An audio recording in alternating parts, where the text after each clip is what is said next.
da terra chega, os gafanhotos, eles chegam na terra, a terra percebemos que a terra ela entra em uma calamidade, em uma crise, seja ela material e também refletindo em uma crise espiritual. É bem certo que o profeta Joel, inspirado por Deus, trazendo para nós um alerta, trazendo para nós um recado dos céus para o povo da época, mostrando que o povo precisaria de retornar ao lugar devido da vocação que Deus queria para o seu povo. A gente percebe que na maioria das vezes, quando o povo de Deus fracassava, pecava contra o Senhor, a Bíblia vai dizer que Deus sempre se utilizava, como no livro de Abacuque, de uma nação ímpia, de uma nação pecadora, para corrigir o povo de Deus, devido ao seu fracasso, devido às adversidades que passaria, e Deus punia o seu povo. Chegou uma época que o profeta Abacuque, ele chega até a questionar Deus. Por quê? Porque Deus pegaria uma nação pior do que o seu povo para poder julgar o seu povo, subjugar o seu povo, punir o seu povo, e aquilo lhe trouxe preocupação. Eu percebo que no livro de Joel, Deus ele tem as suas formas, Deus ele é especialista em tratar com o seu povo, em falar com o seu povo, seja qual for a época. Deus ele tem a palavra no tempo certo, na época certa, no ano certo, a pessoa certa para ser utilizado para uma grande batalha que Deus trava para convocar o seu povo para entrar junto com esta missão. Deus é perito em trabalhar. Eu percebo que quando os gafanhotos, quando as pragas chegaram ali naquele ambiente, trazendo e devorando aquela terra, causando grandes danos. Existem danos que eles são irreparáveis. Existem danos que há conserto, mas existem danos que não tem conserto. A gente sabe, dependendo do nível da desobediência e também da forma que nós se chegamos a Deus, se humilhamos a Deus. A Bíblia diz que Deus é capaz de se arrepender por causa da nossa humilhação. Mas a Bíblia diz que os gafanhotos vieram, as pragas vieram, as dificuldades surgiram na terra. Como eles dependiam dos trigos, como eles dependiam que a terra frutificasse, desse o melhor para eles sentiram. Por quê? Porque a crise econômica chegou naquele lugar. A crise econômica chegou de uma feita que a crise econômica chega, a crise moral também consegue ofender algumas pessoas que estão manquejando na fé, fraquejando, olhando o tempo de fartura, mas agora a dificuldade chegou, conforme não eram ou não tinham costume de viver uma vida de dificuldades. Agora alguns conseguem manter um nível equilibrado em buscar a Deus, e já uma outra parte entraram em decadência, em se lamentar, ou talvez praguejar contra Deus. Por quê? Porque agora um tempo difícil tem chegado naquela terra, e a gente percebe que nem todo mundo tem o mesmo equilíbrio. Nem todo mundo. Alguém com rapidez entra em desespero. Por quê? Porque não consegue resolver o problema. A vida que vivia era tão boa que às vezes, quando a crise vem, ela nos causa em algumas situações desestrutura muitas vezes a nossa vida moral. Esse povo passou por este momento, mas não ficou somente assim. Deus ele faz uma convocação ao povo. Deus convoca os anciões. Deus chama e convida os homens do altar. Deus convida a nação de um modo geral, dizendo: olha, nós não podemos ficar desse jeito, porque o Deus que fez no passado, ele continua sendo o mesmo Deus que restitui. E o que resta? O que resta é o profeta Joel se colocar na posição de profeta e convocar o povo. Muitas vezes Deus coloca você para fazer a convocação do povo para enfrentar as batalhas que nós devemos passar. Eu percebo que quando Joel convoca o povo para essa missão, alguns atentam. A gente sabe que nem todo mundo atenta, nem todo mundo entra no eixo, nem todo mundo aceita talvez a correção em saberem buscar a Deus. A convocação era de se humilhar diante de Deus. Já diz a Bíblia aí, conforme nos autorizou e falou aqui o nosso presbítero: humilhai-vos debaixo da potente mão de Deus, para que ao seu tempo, no tempo de Deus, na vontade de Deus, na vontade soberana de Deus, a Bíblia diz: Ele quem? Você próprio não, ele disse: o Senhor, ele te exalte. E isso precisa no tempo dele. Quando chega o tempo dele, ninguém atrapalha, ninguém perde, ninguém fica na frente. Aleluia! Ninguém tenta tirar o rumo da chamada que Deus chamou e te convocou. Ninguém. Por quê? Porque o tempo é chegado. Quando chega no capítulo 2, a gente vai perceber que houve um alerta. No capítulo 2, houve um sinal de alerta. Ele vai dizer: tocai a buzina em Sião. Buzina é sinal de alerta, de advertência, chamar a atenção. Lembra quando alguém está distraído no trânsito, de repente você vai lá e dá aquela buzinada, a pessoa se assusta porque não está no lugar certo, ou talvez esteja distraído com alguma coisa, e a buzina ela vai causar um impacto e também um despertamento naqueles que estão ouvindo. Mas ele diz para o povo: tocai a buzina em Sião. Dá a entender que o povo estava se acomodando. Os dias que nós estamos vivendo, eu não sei vocês, mas eu percebo que, e em muitos dos lugares, há um comodismo que a gente fica assim parado, bota a mão no queixo e diz: meu Deus, o que está acontecendo? Alguns esfriamentos, dificuldades que chegam afetando a nossa moral espiritual e também na nossa vida secular, chega impactando a nossa vida, e com isso muitas pessoas têm alhado as armas, não valorizando o que o Senhor tem lhe investido. Mas o profeta Joel, como um homem sábio, cheio da graça de Deus, ele traz um alerta para o povo dizendo: tocai a buzina em Sião. Ele não disse: eu vou tocar, ele disse: toquemos, vamos, todos em uma só voz, tocai a buzina em Sião. Que alerta de Joel! O povo estava desapercebido.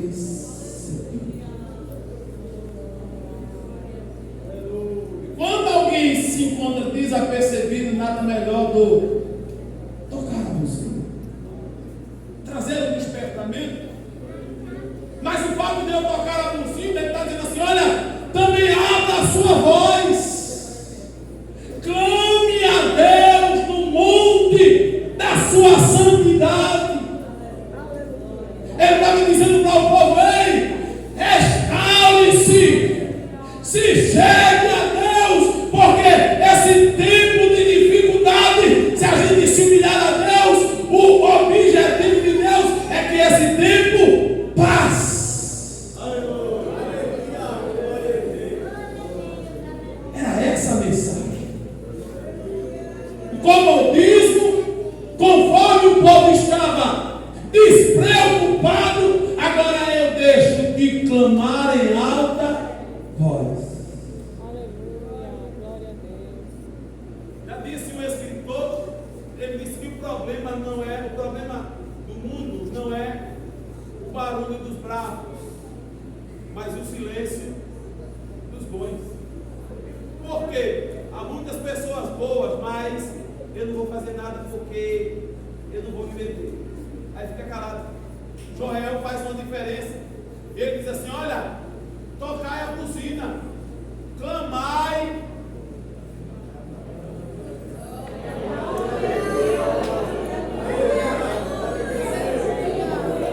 Sabe o que é que Joel diz? Não é tempo de nós ficarmos calados. Você que foi convocado para tocar a buzina, se você não consegue tocar, mas tem outra pessoa que consegue clamar em alta voz.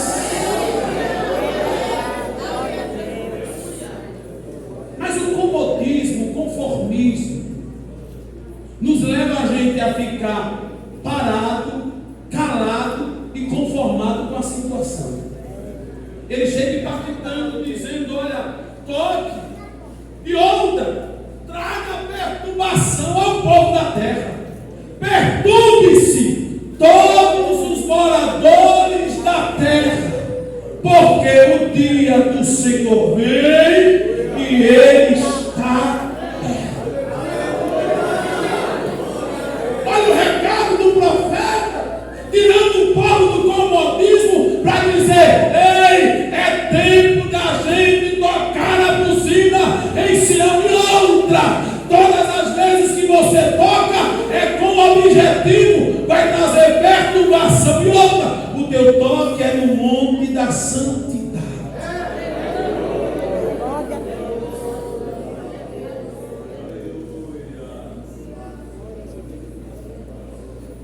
O negócio é sério.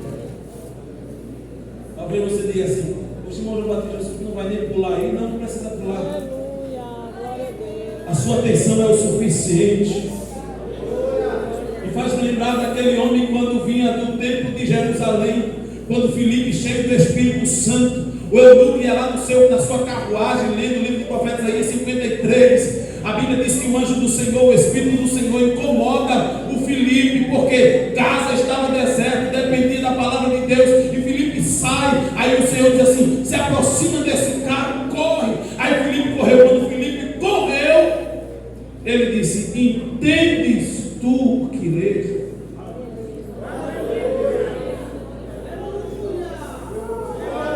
O homem na sua carruagem diz assim: como poderei entender se não há quem? É muita gente gritando, pouca gente explicando, pouca gente aprendendo. A gente vive uma vida aí de muito tempo, de tanto barulho, mas com pouca edificação. Ei, ele não perguntou: tu está gostando do que tu está lendo? Ele disse: tu estás entendendo, porque quem entende guarda. Quando eu entendo que eu fui chamado para clamar em alta voz, eu não consigo ficar calado. Eu abro a minha boca, toco a buzina e proclamo o dia do Senhor. Mas quando você não entende, você se conforma. Quando não se entende, se acomoda. Quando se não se entende, diz assim: para mim tanto faz como tanto fez. Eu não estou nem aí, nem estou chegando. Cada que faça a sua parte. Sim, faça a sua. A convocação foi de cima para baixo.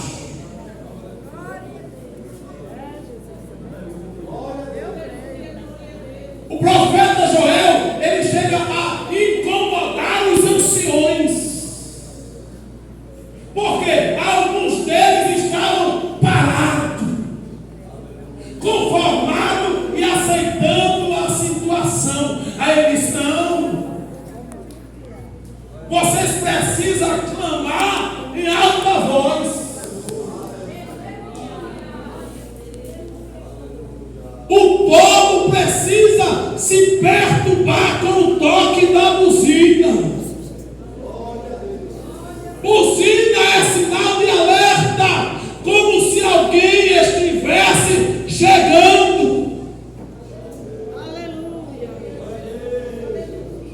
Como outras buzinas que tem na Bíblia: a buzina do arauto, a buzina do arcanjo, a trombeta.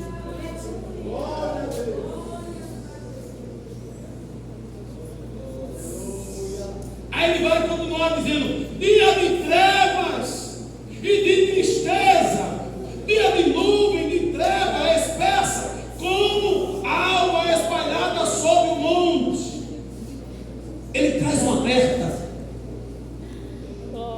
despertamento e já preparando o povo para um juízo que viria no capítulo 3. Quando chegamos no capítulo 3, a gente vai perceber que agora a mensagem é sobre juízo de Deus. Mateus capítulo 3, versículo 10, ele disse: o machado está posto à raiz das árvores. Sabe o que é isso? Juízo de Deus.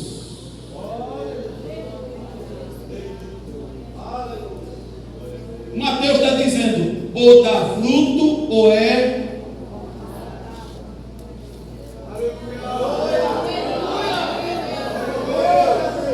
Ou dá fruto ou é cortado. Lucas capítulo 13, versículo 6 a 9. O homem vai contar uma história de que ele vai numa plantação de vinho. Quando chega lá, o pé de figo não dá figo. Aí ele chega e dá ordem e disse: corta, porque ainda ocupa a terra inutilmente. O vinhateiro olhou e disse: Senhor, deixa mais este ano, até que eu esterque, escave. E se não der fruto, olha a mensagem que ele diz nesse texto: e se não der fruto, depois a manda cortar. Sabe o que ele está dizendo? Ele está dizendo: olha, se o Senhor não fizer nada agora, mas o Senhor já tem liberdade, quando o Senhor quiser mandar cortar, o Senhor já manda. Por quê? Eles já foram avisados: vem juízo de Deus para a terra.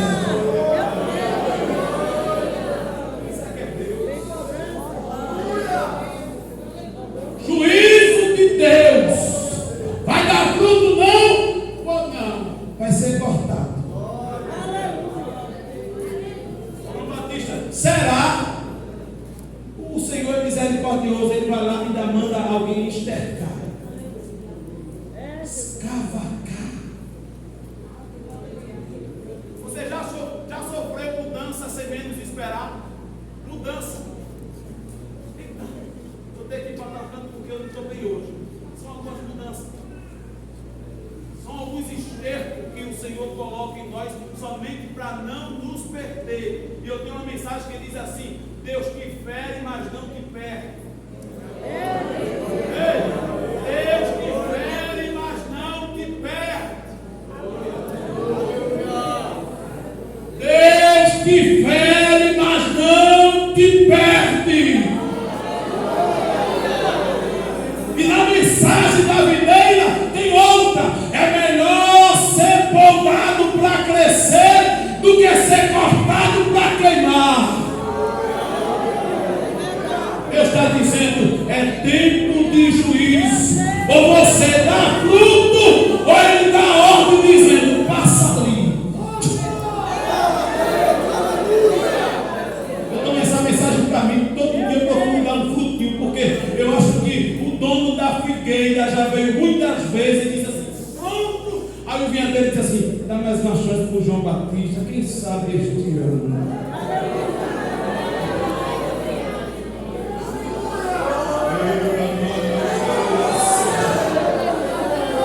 Deus está dizendo para mim e para você: olha, despertem, volte a tocar a buzina e clame em alta voz.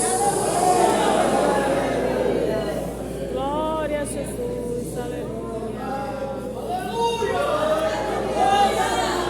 Oh, glória a Deus. A mensagem de Deus para aquele homem era essa: corta! Por quê? Olha só, porque ainda ocupa a terra inutilmente. Oh, aleluia, glória a Tanto Deus. tempo que está aí, não dá um fruto. E quando chega em João capítulo 15, versículo 14 e o 16, se não chega a colocar, ele vai dizer assim: não escolheste vós, mas eu vos escolhi, eu vos nomeei, para que vades e deis, e o vosso fruto, se não permanecer. A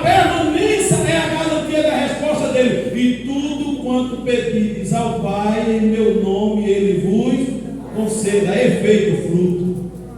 Está dando fruto? Tá. Pode mandar mensagem. Está dando fruto? Tá. Pode mandar resposta. Está dando fruto? Tá. Acrescenta mais 15 anos de vida, porque o juízo chegou lá também, mas pela humilhação, Deus usou de misericórdia mais uma vez. Ei, cadê você que foi alcançado pela misericórdia?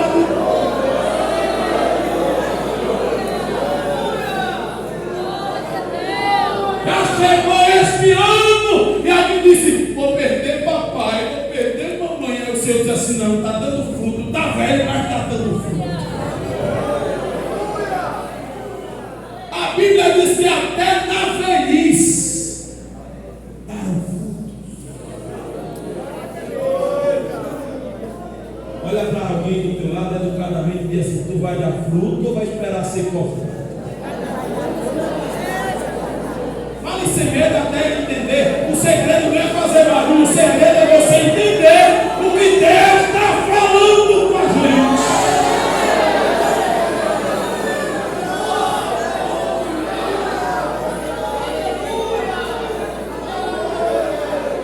Folhas tem muitos. E ele dá um exemplo quando ele visita uma figueira. Que ele vai olhar.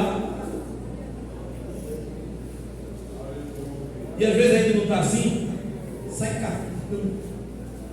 Na oração não vai, no ciclo de oração não chega, na doutrina não vai, na ceia não aparece, no jejum não vem, ele sai procurando. Cadê ela? Cadê ele?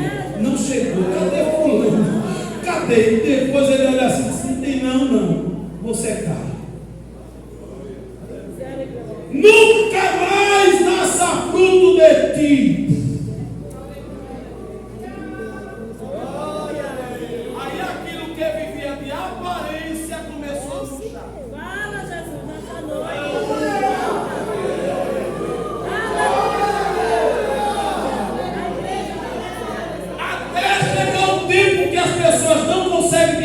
Ainda diz assim: cadê fulano? Sumiu.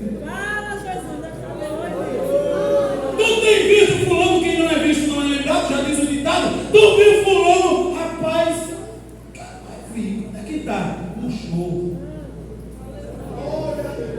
Mas Jó me dá uma palavra, me dá um recado dizendo: ainda há.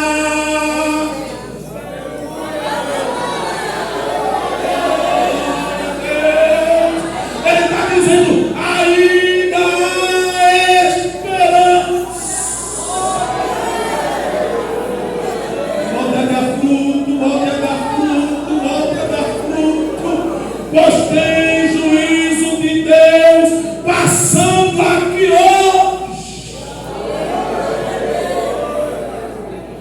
É isso, irmão Batista. O Senhor nem desceu, não precisa. A Bíblia diz no Salmo 107, verso 20: e enviando as tuas palavras, logo as sarou. É você ouvindo e a palavra te sarando. É você ouvindo e Jesus te renovando. É você ouvindo e o coração ardendo, como os discípulos do caminho de Emaús, mesmo sem ver ele, mas o coração.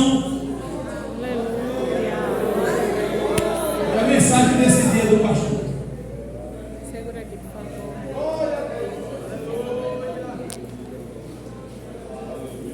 Juízo de Deus.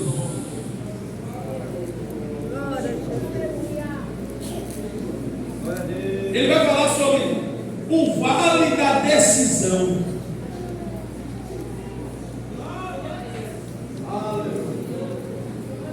E hoje nós se encontramos nesse vale.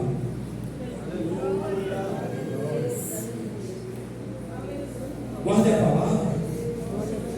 Ei, guarde a palavra. Ei, guarde a palavra. Ei, guarde a palavra. O João Batista, quando isso vai acontecer? Pode acontecer hoje. Juízo de Deus pode descer na terra hoje. É isso, irmão João Batista. Abre a Bíblia em Apocalipse. Abre a Bíblia.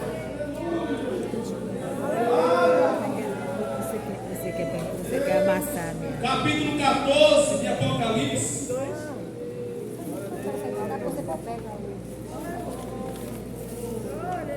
O eunuco falou assim: como poderei entender se não há quem me explique? E hoje ele está dizendo: eu estou falando de uma forma clara, saudável, para você entender, para depois você dizer assim: eu fui pego de surpresa.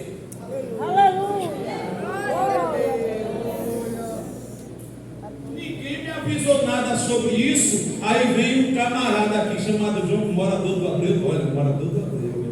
E vocês aproveitaram a oportunidade porque eles não pagaram tão caro, que agora eu já estou aqui. Se fosse do Abreu, o negócio era mais caro. Olha o que ele diz, versículo 14: olhai, e eis uma nuvem branca, e assentado sobre a nuvem, um semelhante ao filho do homem, que tinha sobre a cabeça a coroa de ouro, na mão uma foice aguda.